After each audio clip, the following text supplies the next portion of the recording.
Hey, and welcome to the Headliner Podcast. If you're unfamiliar with Headliner and what we do, we're dedicated to helping podcast creators grow their show through the power of social video.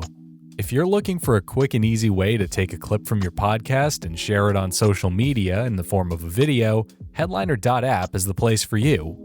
All you need to do is sign up for a free account and you'll be creating videos in no time. One of the things that we often get asked over at Headliner is how to go about monetizing a podcast. While our focus as a team is on helping podcasters grow and market their programming, we know how important monetization can be for podcasters. So on today's episode, I'm going to run down the two main types of monetization that you can implement for your podcast, and I'm going to share a few of the pros and cons for each type of monetization. But first, let's make sure we're all on the same page by defining what a monetized podcast is. Monetization in podcasting, in its simplest terms, is earning revenue for your podcast. While it sounds somewhat arbitrary to define it, I think it's important that we do so because of how many ways one can go about monetizing a podcast. While we're only covering the two types of podcast monetization today, there may be other ways of monetizing a podcast within these types that make more sense for your show. If you have an installed audience on a site like YouTube or Twitch, you may find value in doing your show live there, or uploading your episodes onto your YouTube channel as a video in order to take advantage of the monetization options offered by those platforms. Anyway, let's dive into things. The first form of monetization that we'll be diving into today is what's known as direct monetization. It's essentially getting your audience to pay you and your show directly, as opposed to paying for a product or service that you endorse. Two examples of direct monetization would be setting up a Patreon for your podcast or setting up a Buy Me a Coffee. Both of those allow fans of your work to support you in the form of a recurring subscription or via a donation. The benefit of going with a direct means of monetization like these sites is that you're not only monetizing your show with them, you're building a sense of community with your listeners by having them support you individually. In fact, you can take this to the next level if you please by thanking your patrons and donators, either on social media or on your podcast itself.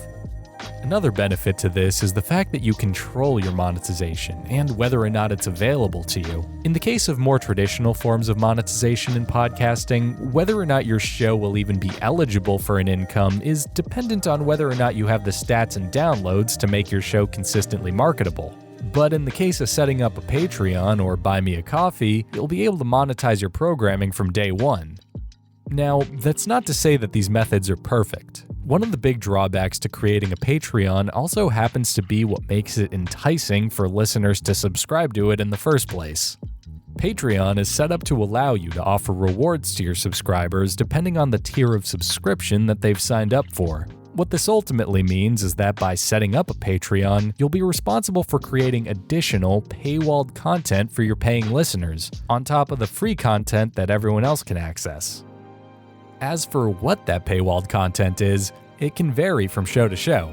For podcasters with the means to provide it, this could mean offering paid listeners early access to new episodes, video versions of your podcast, or offering some editorial pull on your podcast in the form of polls and being able to suggest subjects for future episodes. Some Patreon pages also offer live streaming episodes while they're being recorded, access to special communities via Slack or Discord, or bonus episodes of your podcast outright.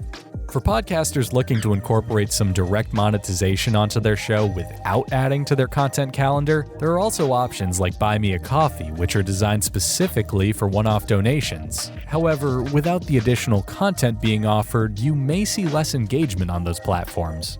That said, I do still suggest setting one of these up since you don't have anything to lose from it. However, for those looking for something a bit more traditional, there's also indirect monetization for your podcast, which is marketing and advertising other goods and services on your show.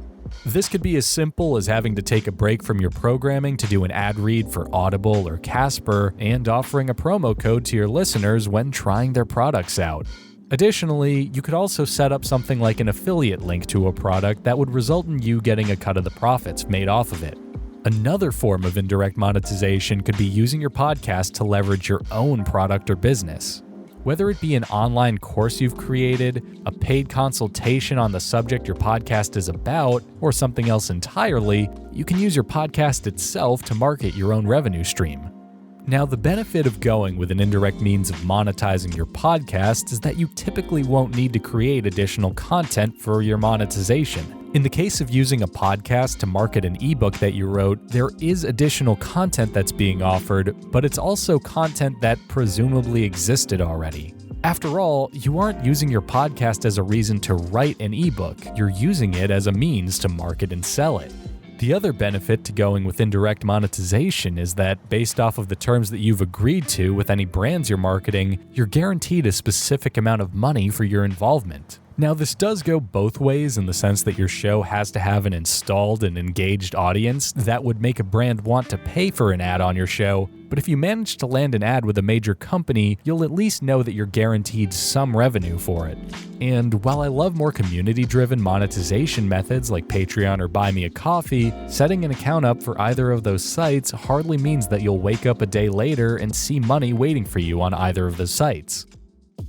Ultimately, I don't think that one of these options is automatically better than the other. They both have their place in podcasting and can honestly be used in tandem with each other when it comes to monetizing a show. In fact, I'd probably go as far as to recommend pursuing both types of monetization for your programming, as well as any other scalable source of income that you can. Diversifying your revenue as a podcaster in general is a great idea because it allows you to make sure that you've got all your bases covered financially, and because it allows your listeners to support your programming in a way that's both comfortable and convenient for them. And with that said, that brings us to the end of this week's Headliner podcast. If you want to use the power of video to share and market clips from your show, feel free to check out headliner.app in order to create a free account and start creating videos. If you want to learn more about what we're working on over at Headliner, feel free to sign up for our weekly newsletter by visiting headliner.app/newsletter. I hope you guys got some value out of this episode of the Headliner podcast, and I hope you have a great day.